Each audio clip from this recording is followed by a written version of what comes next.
And we're live. In real life. So do you want me to start? Uh, yeah, so I'll just an intro of, so we have, I'm here with Alexis, and I wanted you to come on, and I'm very, very happy that you accepted my offer to share your story. I think that you'll be able to reach and help influence a lot of people. I think a lot of people struggle with this as well, and you would know better than I do. And so, yeah, you can just start off by sharing what it was for you, what the struggle was, and what was it that influenced you to make a pivot mentally, and then we'll go to the how you're doing now, which I'm very proud of where you are right now. So I I'm undiagnosed. I've never been diagnosed with it, but I binged eat my whole entire life. So it started when I was probably around 6 or 7, when my parents were probably still together before they got divorced. Just like sneaking food here and there as like a 7-year-old is weird, but I have this memory of sneaking like a handful of meat and just eating it and just hiding, and that's kind of how it started.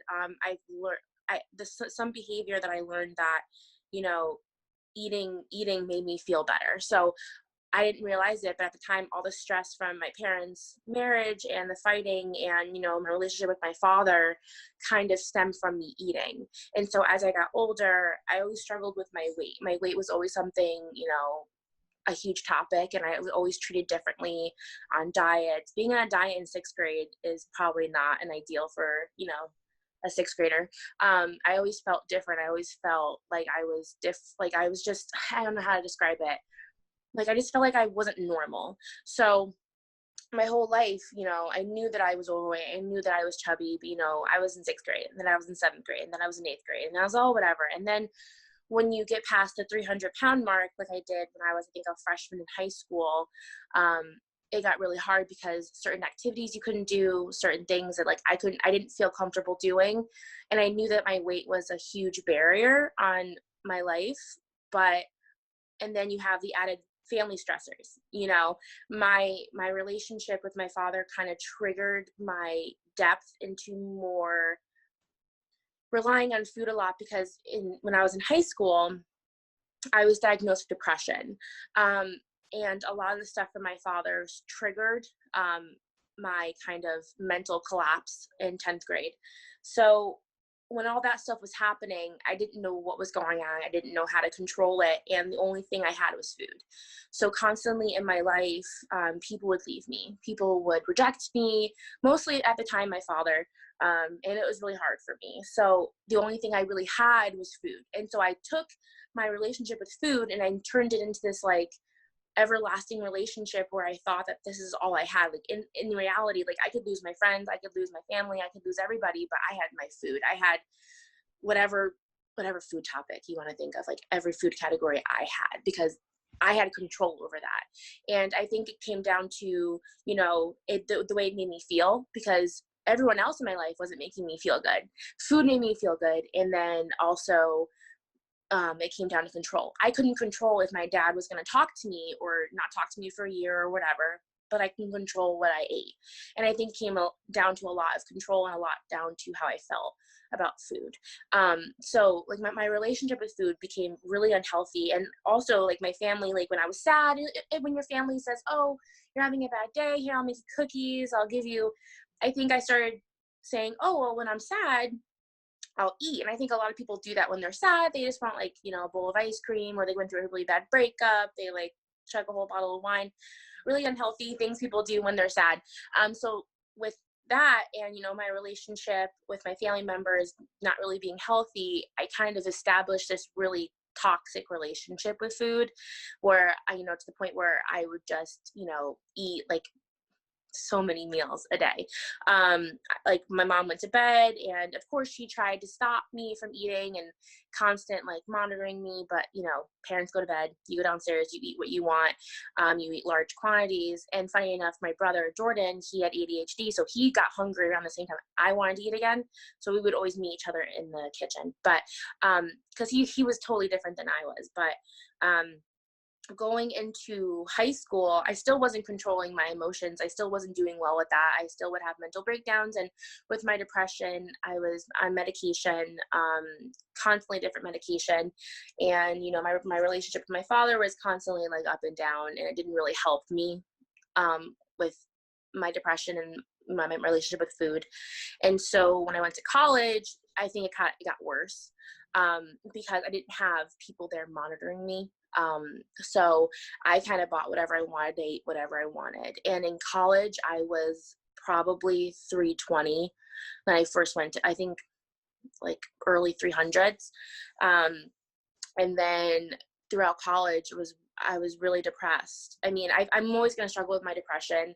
It's always going to be a part of me, but binge eating was it wasn't as bad, I would say, because I when I feel like I had to sneak something, I had to really sneak it, and it kind of had a thrill of it. I don't know, in high school, that's just how I was, because I couldn't eat what I wanted, and my mom would go to bed and I would eat whatever I wanted, and that was just how I dealt with how I was feeling.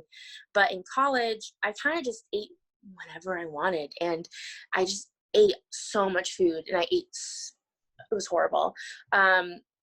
And so when I graduated college, I I think at least in the lower 300s. By January 2019, I was 400 pounds. And a lot of people who don't understand kind of like what it's like to, have an eating disorder and have depression and have a really bad relationship with food is that, it's bad for you. Like, you understand how this is slowly killing you. Like, you get it. Like, you walk up the stairs, you can't breathe, you can't fit into your clothes anymore. You see it. Like, we're not blind. we see what's going on. It's just that we're so far wrapped into it. And I try to compare it to like an addiction, like alcoholism, or, it's just, we're addicted to food. It gives us a feeling that no one else can give us a feeling for. It fills a void that, people in our life can't fill, unfortunately. So I saw kind of like how my life was tumbling, and I didn't really care, because at this moment in time, like, I couldn't even be in like a romantic relationship. I didn't feel comfortable. Besides, the mental health thing, and feeling just like I wasn't good enough and things like that. Like, I felt like everyone was like moving on in the world, and I was kind of just sitting here watching it. And like, yeah, I had like my food and stuff, but like that wasn't gonna be enough for me. Um, and it was just a lot of ups and downs. Like, I went through so many diets, lose 50 pounds, you gain it back, and then you do this. It was a lot of inconsistency. And I think one of the major things that I decided to do for myself, which was, I'm a people pleaser. I want to make other people happy. I want to make everyone like me. And that stems from my relationship with my father. I want everyone to like me, and that's kind of like the goal I want everyone to do. And even if that means sacrificing myself, I will do that. And I did that for a very long time. And I think that one of the major things that I did was cut ties with my father. When I was in college, I cut that relationship. I knew that it wasn't healthy for me. Because someone once told me, either you accept someone for who they are, or you don't accept them. And it was to the point where my relationship with my father was affecting me too much, to the point where my binge eating, and it was just triggering for me. It would trigger my depression. It would make my self-worth just down in the ground, and it wasn't good for me. And I realized that, no matter how much you love somebody, if they're not healthy for you, even if it's, someone who gave you life, or someone who's your father, it doesn't matter. So I made that choice when I was 20 to, I think, 19 or 20, to cut ties with my father. And that was a choice I made. I had control over that situation, and no one else told me otherwise. And that was my choice. And that was a really hard decision to make. But that was kind of like one of the stepping stones to kind of putting myself first. and that was a big thing for when you do have a binge eating problem, because you're not putting yourself first when you're binge eating. Like, yeah, like it's for you, but it's not really for you. It's hard to describe. Um, so when I graduated college, I was really depressed. So I kept eating. And then eventually, my grandfather in 2018, I think the spring of 2018, he was diagnosed with a rare lung condition, incurable, and he had like less than a year to live. So that happened, and my whole life, my grandfather was like the father figure that I never really had. So he kind of was always there for me, and always supported me, and kind of like my one like male figure that I had in my life that wouldn't like leave for a year and come back and leave. It was just the most consistent relationship I had with a male, besides my brothers, but with like an adult figure. So he went to me, and I knew that it was getting bad. I knew my weight was getting really bad, to the point where, I couldn't breathe. I couldn't walk out of a parking lot. I couldn't I couldn't do that stuff. I couldn't walk up the stairs. Like, I had to think about, before going to a client's house, like if I wanted to how I was going to do it. I had to take breaks to go up 3 flights of stairs. It was a whole process, because I was so heavy that everything hurt. I couldn't do anything, but I just couldn't stop. So my grandfather told me, he went to me, I think it was still in 2018, and he said, before I die, I want to see you healthier, which is really sad, because, I was 24, and who wants to think that their grandfather's going to die at that, you're 24, like that's insane. And my whole life I was going on diets for other people, to please other people, because people in my life wanted me to get healthier, and that's great. But in the end, when you start this journey of getting healthier, you have to do it for yourself. You can't do it for other people, because it's not really going to matter. Because you'll lose 20 pounds and then you'll gain it right back. It doesn't matter. You need to be in that state of mind where you're ready to lose that weight and to be healthier. And I'll get into this later, but so starting January 2019, I was 400 pounds, and I say 400. I don't know if I was more than 400, because I was scared to weigh myself. So, but if you're gonna go on a lose weight and just go on this healthy lifestyle kick, weigh yourself, even if you're scared, because I would like to know if I was more than 400. I just was too scared to look. But I started doing like this weight loss program. It was just like, you eat certain foods and you exercise. I lost 25 pounds, and that was really great, because but then my grandfather was getting sicker. So I lost 25 pounds. So I was like 380.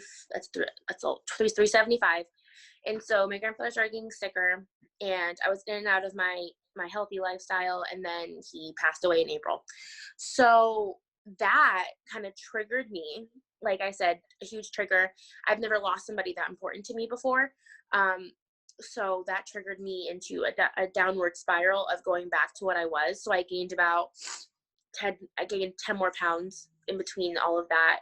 And I don't know what happened. I mean, you never know like what really sets you off to the point where you're ready to, start this lifestyle change.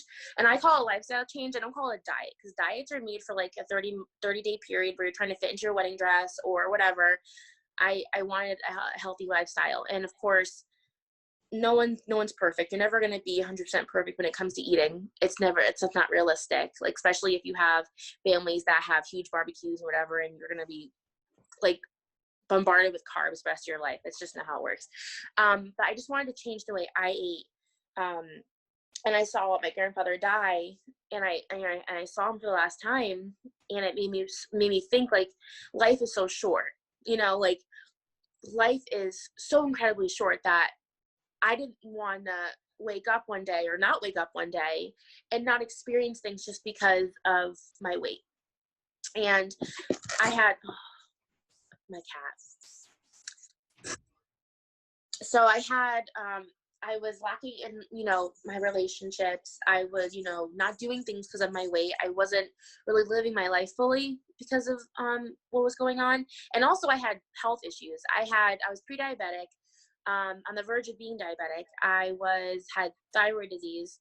I had acid reflux. I had, all these problems that were linked to my weight. So I decided in June, I went to an orientation for bariatric, and when I went to the doctor, I weighed 386. I still count my January weight because that's still important. But from when I started bariatric, from the orientation to all the appointments that I had to do, I was 386. And it was a long process. And I tell people, like, you cannot do this unless you're absolutely ready, because you have to go to like 2 therapy sessions, and you have to do, nutrition, and you have to do all these medical appointments, sleep apnea tests, and all that stuff. And it's a lot.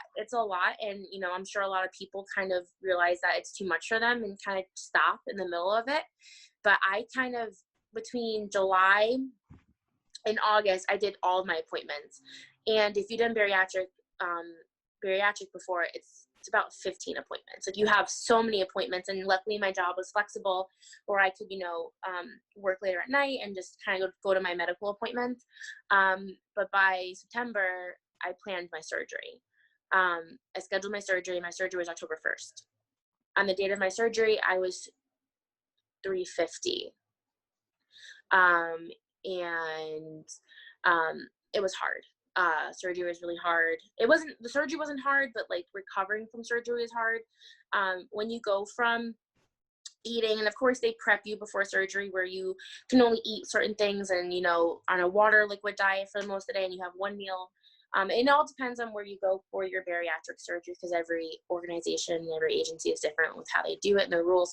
But I still wasn't prepared mentally, like fully, with how little you could eat, because like I wasn't hungry, but it's still like no matter how much you change your mindset, like if you're a binge eater and you're used to eating food whenever you want, even if it was like healthy food, like it's still food. Like I couldn't eat anything. And it was really hard for me. And the protein drinks, because you rely heavily on protein drinks, because you need to protein helps repair your body. So from my surgery, it was helping healing and everything, and I couldn't digest protein drinks.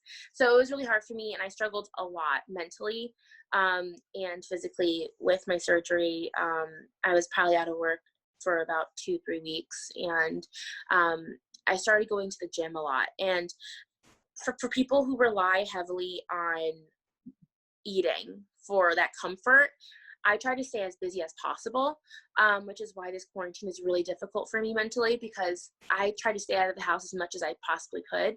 So I would go to work, go to the gym for about an hour and a half, come home, make dinner, take a shower, and by that time, there's no time to eat, extra things. So that's what I kind of stuck with a plan of doing, and I liked going to the gym. I liked working out, and with me, I have a very addictive personality.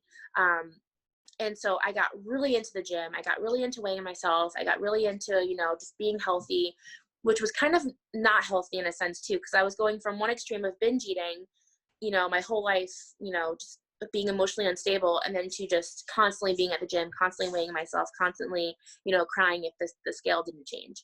And so I kind of went to 2 different extremes. And I kind of had to realize that maybe weighing myself every day and every night wasn't the most healthiest thing. And maybe, being upset that I didn't lose a pound, or maybe that I gained a pound, was probably not very healthy either. I was very hard on myself because, I didn't want to go back to the person I used to be. So, with a lot of work on myself, I tried weighing myself little by little, less by less.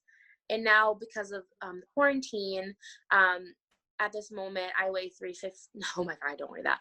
I weigh 259, and it goes up and down. Like, my weight goes up and down all the time, and I've lost a little over 140 pounds since January 2019, and it's crazy to see that I look so different, because when you are that person, when you are 400 plus pounds, you don't really feel different. Like, you don't see yourself. You don't really understand like what's really going on. And then when you take a picture of yourself, a year and a half ago compared to today, and you look, And I joke around and I say I looked like I was swollen. I looked like a beast, because my face was such a different shape. Everything was such a different shape in my body. And I looked at myself and I just saw how unhealthy I was. And I'm not saying that being plus size is unhealthy. There's a lot of people who are plus size, and I'm always probably going to be plus size. I'm never going to be a size 2. That's not my goal to be a size 2. My goal is to be healthy. Um, so being plus size is necessarily unhealthy. And I don't want to say that. So there's a lot of people who are plus size who live very healthy lifestyles.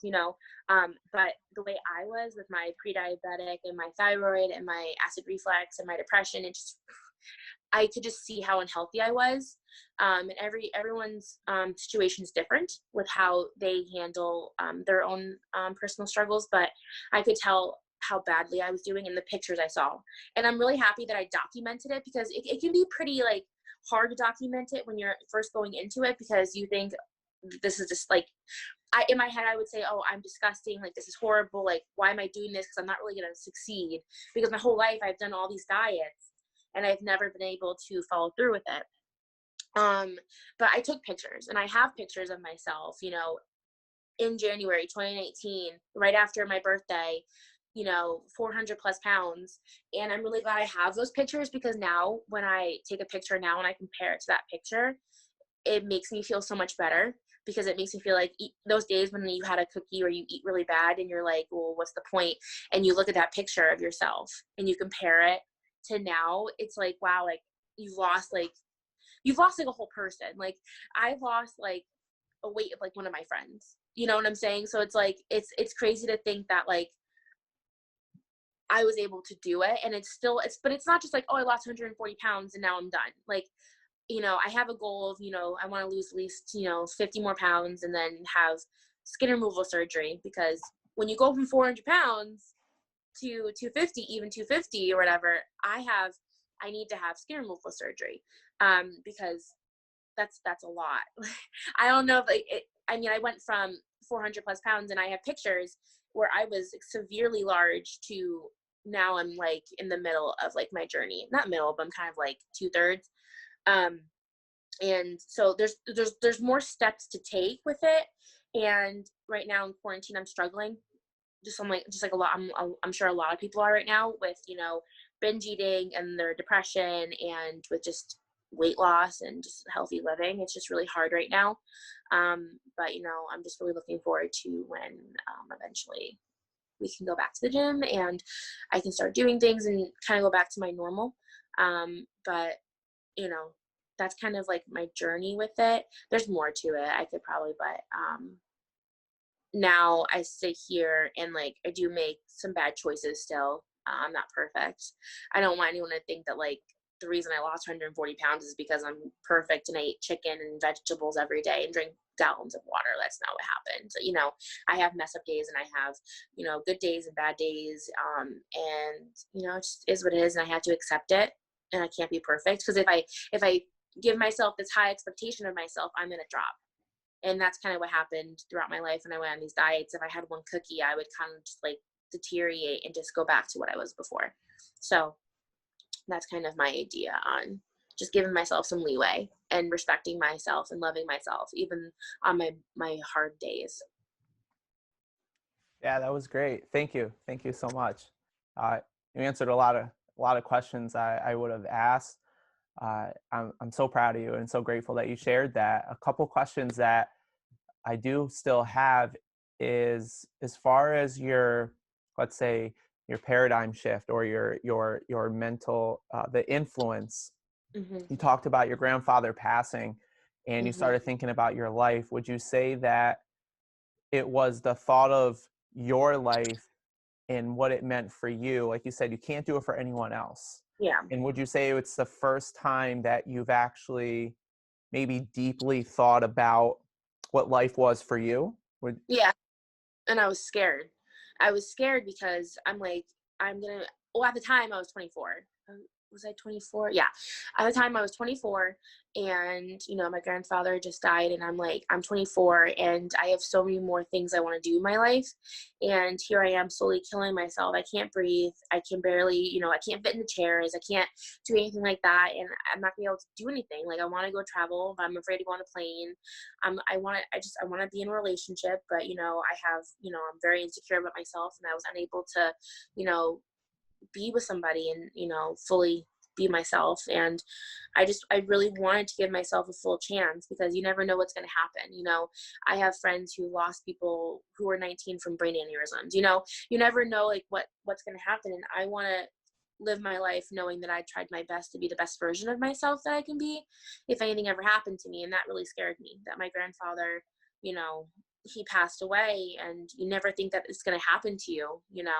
When you lose someone that important, even though they're in their 70s or 80s, whatever, you never think it's going to happen. And I just wanted to just live my life, in case something ever happened. I wanted to know that, if I got sick, or if, I got into an accident, or if anything happened, or if I didn't wake up the next day, like, I knew that I did my best, and I lived my life the best I could. And it really scared me when he died. It was just a really big reality check, but it took me a little while before I kind of got to the point of past grieving to kind of focus on myself. Because for a while I was focusing on losing my grandfather, which I'm sure a lot of people do when they lose someone really important to them. And I don't know if anyone else's family does, but they have lots of get-togethers, lots of food, and lots of things. And so it took a while, because he died in April 23rd. And I didn't really go to orientation until June. So it took me some time to kind of get there. But like, to get away from the shock and like the acceptance of him being gone. And then I kind of slowly focused on myself. And a part of me was also like, okay, I'm ready to do this. And also I wanted to do it for my grandfather. So no matter how much I wanted to do it for myself, I also wanted to do it for him, which is okay. Because as long as I was ready, it was fine. Because like I said, my grandfather asked me before he died, he wanted to see me get healthier. And like, you'd think that would encourage somebody to, be healthier, but I wasn't ready, and I wasn't ready yet. And I did try for him in January of 2019, but I couldn't fully do it. I wasn't fully ready.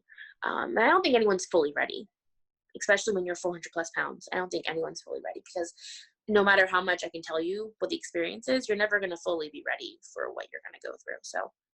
Yeah, and this question I have for you, I think this may be the biggest question I can ask, because it's about all the people around, family members, friends, other people that care, who don't understand, and it's impossible, right? Would you agree? Like, it's you can empathize, but or you can't be in that person. You can't ever 100% understand. So, what advice would you give, or what is it that people of in a support structure, what could they do, or what can we do if there is someone, if there's someone listening, a parent, a sibling, a friend, a cousin who knows someone in that situation, what can a support structure do? What advice would you give for people that are in someone else's life?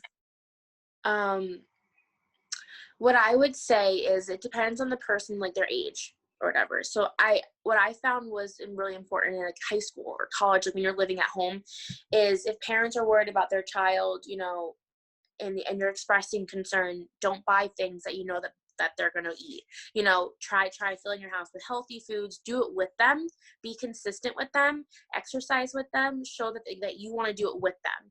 Because things that I struggled with a lot was, everyone wanted me so badly to be healthy. And I'm not blaming anybody, because it was my decision to eat what I wanted to eat. And I mean, you can binge eat anything. Like, you know what I'm saying? So, but I would go to parties and go to family functions and even be at home, and they're ordering pizza and ordering food. And it's just like, I don't think anyone fully understands that, like, when you have a binge eating, when you have a food problem, like, you see that food and you're going to eat it. Like, you know what I'm saying? So like, for me, a lot of my family members, and they like eating pasta and, carbs and fried foods and whatever.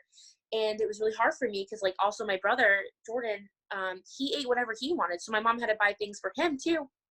But it was really hard to see him eat those things in the house, and I was allowed to only have not the opposite, like chicken and vegetables. So I think that if I can't say it. So if a child that you have is in the home, I would try to support them by doing it with them. Maybe have, vegetables and stuff in the house, make dinner for them. And then if you have someone in the house who refuses to eat it, then they can make their own thing. I don't really know. It's really hard because for me, it would have been helpful if we all did it together, but not everyone is struggling the way I was. So I'm not blaming anybody. But my house didn't have the best food options in there because and neither did my grandmother's house or anyone. Like, everyone wanted me to lose weight. But it's like, you have chips in the house and you have this. And it's like, everyone knew that I was eating at night and binge eating. And I feel like people cared, but they didn't really understand the full extent of what it means. And then for like college and after, the best decision I made for myself to get healthier was I moved out of my mother's house, which I love my mom. I love her. But they have a different way of eating, and they have a different way of doing things, and they don't have to be as cautious and be as, frugal with food as I did. And I found that living alone, I wasn't tempted to eat what they were having. I didn't have more options to eat whatever because they had a stock full of stuff, and I wouldn't be as tempted. And also, just I wanted to be more independent. So I recommend, if you're living at home and you're in your 20s and you're struggling a lot and you feel like your family is on two different wavelengths than you are, then maybe just try living on your own. And it's a little more expensive, yeah, but it definitely helped me a lot in the beginning of my journey, because I was able to do things the way I wanted to do them, and make food that I wanted to make and have my own space. And that kind of helped me out with my mental health as well. And and just in general, when your friends dealing with that, your family member, your sister or whatever, you can check in on them. You can ask them. Don't feel uncomfortable. Like, we want support, but we don't want to be parented. We don't want to be scolded. We don't want to feel like we're in trouble all the time, because just because we've lost 100 plus pounds, we're still allowed to have a cookie.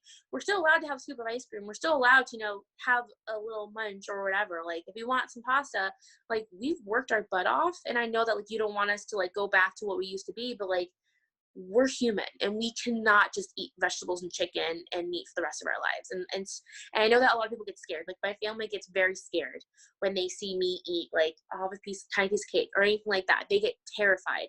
And I understand, because of what I used to be. And, like, even you, Nick, saw me growing up and how I was. And it's scary when you see someone who has such a bad problem and you see them eat something. And you're like, well, is that going to set them off, and even, like, my aunts and my other members have said, like, I'm so proud of you. Like, please don't go back to what you were, because my health was so bad. And you just really have to trust them and just be there for them. And of course, they're going to slip up, and there's going to be days when they're just not doing good. But scolding them, and, and a lot of people in my family, they'll be like, stop eating that. You're done. But it's like, when you tell somebody that who used to have an eating problem, who's always going to have an eating disorder, it makes them want to eat it more. So, like, I would just be there as a support and just ask them how they're doing and how they're feeling. But it doesn't always have to be about food. It can be, because usually, like, with my eating addiction, it stemmed from my depression. So checking in on somebody and how they're feeling and how they're doing and how you're doing with quarantine, things like that, that's okay to do. But scolding them, I wouldn't really do. You can express your concern. Absolutely. If you want to express your concern, you can do that, but don't do it in a way of, like, you're judging them, because you don't understand what they're going through. Even though you've seen them do it your whole entire life, you still don't understand, like, what they're going through in their head.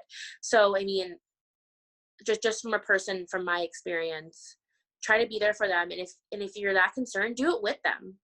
Like, if you want to, like, go to the gym with them and do all that stuff with them, and you want to be a support, it's fine. Because when people come to us and say, oh, we're really proud of you, like, keep going, keep doing it, like, or I'm worried about you, like, stop eating that, then go walk with me, or meal prep with me, or do the, if you're worried about me, because, like, having extra support isn't a bad thing for us. I like having extra support. It'd probably make it a lot easier sometimes, but people can say they're worried and that they want to stop eating that, but they don't understand, you know? So it's just be there for them, but don't judge them, Right. because you don't fully unless you are a person who had binge eating or a food addiction or, you know, overweight, then you can maybe have more experience and understand, but you should understand more that being judgmental is just a different trigger for them. I feel like when people judge me, I feel more triggered to eat more than, you Yeah. know. Yeah, no, thank you for that. I'm sure that will help a lot. And it's, you know, even you saying that and me taking that in, you know, Hmm. also helps. And like, you know, you said, I've known you, you know, Hmm. growing up, and, you know, it's one of those things where unless someone like yourself does speak about it or gives that insight, you know, we don't know. You know, we try our best. And, you know, as you share this story, because I do know the before and after, Hmm. I'm just so happy for you, because all I ever wanted was for you to Yeah. have that, your life, you know. And you always were a very active person, you know, a very lively person. And, you know, and I see that now. And for those, you know, even hearing your voice, you know, you talk about you struggle with depression, and I said this before we started the video, you know, there's a lightness in your voice. And that before and after is just so amazing to just hear the tonality. Even if we're talking on the phone, I can hear the difference without even, you know, seeing you. And it's because where your mentality is. It's Hmm. not even about physical. Like I think, and correct me if I'm wrong, you know, depression is a very big part of that, and we essentially manifest our lives from where we are mentally. And this lightness in your voice now is like, that's that girl that was there, you know, Hmm. that was the girl that was underneath the depression. And to Yeah. shed that away and to see that now, I mean, I'm biased obviously, but it's a beautiful thing to see. And Yeah. so, that being said, one last question I have, and we can wrap up here, is how is and you still have a ways to go, and I love that you shared your goal and where you're going in your last, you know, third Hmm. of your lifestyle. And I'm happy that you said that as well too, because it is a lifestyle. Hmm. how how is your life now, being this far in your journey, or having this lifestyle now for about a year? How is your life now? What has changed, and what opportunities have, let's say, reopened for you that previously weren't available because of the constraints Yeah. of your weight? And even like being with depression, like I can assume, and again, correct me if I'm wrong, that these periods of sadness are less frequent than they used to be. So like what's opened up for you? What's available now in life, or what's re-available in life for you? Yeah. So a lot of things that were holding me back were kind of just a me thing. I saw my weight as kind of like this barrier for myself. And I will say, you know, being plus size doesn't mean you can't go on a plane and you can't date people, but it's kind of how you feel about yourself.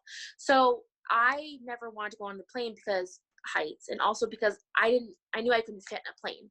I mean, I knew that I would have to, you know, buy two seats or get an extender or anything like that, and I was too embarrassed, or just I just didn't want to deal with it at the time. So a big thing for me was I went on a plane in January, and I fit in one seat, and it was awesome. And that was a huge thing for me because I went I my first time going on a plane was I was 25, which for some people that's pretty wild because you're like you're 25 and you're on a plane. So that was kind of a huge thing for me.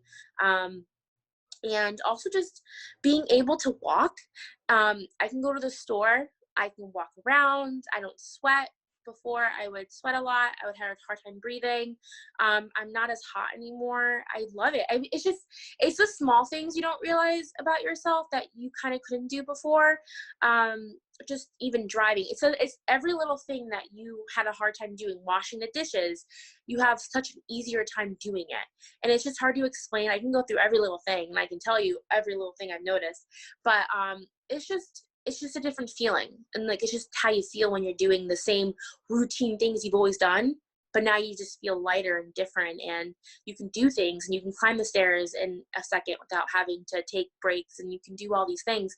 But I'm still afraid of going back to what I used to be. Like, I mean, and I'm still not fully used to being the size that I am now, because it's been, you know, a little over a year and a half now, I think. And it's still, you know, when you like, and I know people go through this stuff where they kind of, they see themselves, but they don't really believe it. So like when I'm like going in a car, or I'm sitting down, or I'm like passing somebody, I still feel like I'm still that size that I am. And it's taken me a long time to adjust that I'm not that big anymore. Because it's just, I still look at myself and I'm surprised, you know, and it's like a really long time, especially if you've been plus size your whole entire life. You know, it's not going to be like taking a walk, like, oh yeah, I'm skinny. And I'm not skinny, but like, you know, I've lost a lot of weight, and oh yeah, this is amazing. But like, it takes a long time to understand the amount of weight you've lost. And that's why I do comparison pictures of I did in January to like a present picture, because it helps me understand fully. Because sometimes I still on the inside feel like I was before, like not physically, but like kind of just mentally. I'm like, I kind of think, oh, well, you know, I go shopping for clothes now, and I'm like, oh, what size do I get? It's just those small things. I finally went through my closet and I got rid of 5 bags of clothes. I have like no clothes, um, because I went through all my clothes and I got rid of every single thing that was big for me. And I donated it. And that was a really big thing for me, because I hold on to things in case I have to, you know, I get nervous. You know, I get really nervous because I don't want to go back to what I used to be. You know, I don't want to be a size 2. Like, that's not my goal. Being 200 would be a great weight for me. I think that would be a healthy weight. I'd be fine there. I don't need to be 150. I don't need to be 140. That is not something that I need to do. I want to be healthy and I want to be happy. And I just want to make sure I continue to do it. And there's going to be bad days and there's going to be good days. And to understand that, like, some days you're going to have bad days, but that doesn't mean you need to give up. And that doesn't mean you need to just keep eating pasta for 2 weeks and grieving your one bad day. You know, you have to, you know, the next day is a different day. Every minute's a new minute. You know, having a chip doesn't mean that you're gonna, you know, binge eat and have cake for the rest of the night. You know, you just have to stick with it and be nice to yourself and forgive yourself. Because, you know, you have to be there for yourself. You know, you understand it more than anyone else. So, I mean, for differences, I would say just I've learned a lot about myself, about my strength, and my depression. I have good days and bad days. Depression is depression. Continue to take your medicine, talk to supports, talk to, you know, providers, family members. I've definitely been 100% more better. I've forgiven a lot of people that I used to like resent a lot, and I've kind of gotten over things. And even losing my grandfather, I realized the importance of things, and like how I just don't want to deal with certain things. And if people are toxic, you should probably get rid of them. I've learned to put myself first for certain things. And I'm just trying to be a better person. And I'm just trying to just do what is best for me, but also best for other people, which is really interesting. And, you know, for me, I finally have accepted, and a huge thing for me is I've accepted and, you know, kind of forgiven my father. And I've kind of gotten past that, and I don't hate him, which, if you knew me, you know me. Um, so for me, like, I don't hate him. And that was a huge relief. Like, one day I was just driving and I realized that I didn't hate him. And that was just a huge thing, because that just talked about how well I've done in my process, you know, on me, and forgiving myself and letting go of things. I need to let go of things. Like, if you're holding on to things from like 10 years ago, let it go, because it's not worth it. Because I held on to every little thing, you know, and I did that. And it makes you feel so much lighter letting go of things and forgiving people. It really does. And like, I don't need to have a relationship with my father, but like the fact that I can forgive him and understand that like doing that is also putting myself first, and understanding that like it's letting it go. Like, I can't keep harping, you know. And there's still points in my life where, you know, I do feel I'm afraid of rejection, or I'm afraid if people are going to leave me, because that's a part of me that I'm never really going to fully release. That's something that I'm going to continue to work on about myself. And now I'm in a relationship, which is great, which I never thought I would ever do. And it's very hard for me mentally, because um, for a lot of my life, I was kind of afraid of men and being in a relationship, just because I have trust issues. But I've worked really hard, in my relationship, and I'm trying really hard to like just do new things. I'm trying not to like just do the same thing every day. I'm trying to do something different. So I guess like I'm just more brave. I have more strength in myself. I'm more vocal. I'm trying to be more open-minded. I'm still sassy, and I still have tons of attitude, but I'm just trying just to be more willing to just change every day. I don't, yeah. Something I thought about that I wanted to offer when you were talking about the clothes, it just maybe from my experience in business and setting goals and motivation, have you thought about getting an outfit Mm-hmm. for your goal weight Mm. and having that? Have you done I've it? thought about it. I've Okay. thought about it, and it's really scary for me because um, a huge thing for me was I kept these two pairs of jean shorts from high school. When I was 300 plus, like I had these jean shorts and they weren't fitting in college or whatever. And I tried them on like I think the beginning of the summer, and they fit me and they're actually too big on me. And that was insane to me because that means that I weighed less than I did when I was in ninth grade. So, and that just tells you how big I was and how unhealthy I was. That the fact that I can now fit in jean shorts and they're too big on me from when I was in ninth grade. So I thought about um, getting an outfit, and it's kind of scary for me because if I get the outfit and it takes me too long, I don't want to get in the mindset that I'm failing. Hmm. Um, but I also need to be nicer to myself, which I'm working on. But I think that that would be a great thing to do. Like once I start going back to the gym and I feel more comfortable and more confident in the process, well, when I can go back to my routine, that's something I can definitely look into and kind of figure out, like, because it's like I don't have summer clothes, so I had to go shopping 2 weeks ago, get clothes, because I didn't have tank tops or whatever. I didn't have shorts or anything like that because nothing fit me. And I'm telling you, I didn't have shorts. I didn't have shorts. I didn't wear jeans. I wore leggings every day. So it's like I had to kind of go through all of my clothes. I have like no clothes. All my winter clothes don't fit me anymore now, so I have to go through those. Um, and it's really interesting because I have to go shopping and I'm worried to go shopping because I'm like, well, I don't want to buy this size and then not fit me anymore because I gained too much weight. It's a kind of a mental thing Hmm. in my head. And getting rid of those 5 bags of clothes of 5X's, 4X's, 3X's was a huge deal for me because I was holding on to them. For what reason? Because I was scared. I was scared that I would need them again. Um, and that was kind of a big deal for me. But yeah, eventually I will buy an outfit and maybe kind of be like, that's what I want to fit into. But I don't know. Well, it also depends on when I have my skin removal surgery, like in the future. It might not be for 2 years from now, but when I have it, like that's also additional weight that will come off as well. So it's kind of like, we'll have to see. I'm not really sure. We'll have to Yeah, awesome. Well, happen. I I I'm so happy for you, happy with you. Uh, I'm so proud of you to be able to share because this is something that is a big obstacle for many of us.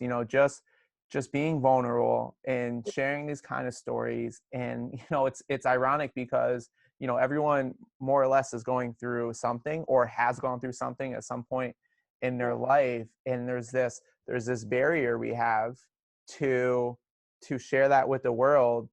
And I just commend you because it is a courageous thing to do because there's few out of the entirety of our human race that is able to do this. And Yeah. I really feel that you'll be able to help a lot of people. I think this will definitely touch a lot of people. It's even helped me more listening to you speak. And I'm just so proud of you. I Yeah. thank you so much. No problem. You just gotta be open. You gotta be honest. You gotta deal with it. You can't avoid it. So, Okay. Yes, yes. Uh, cool. So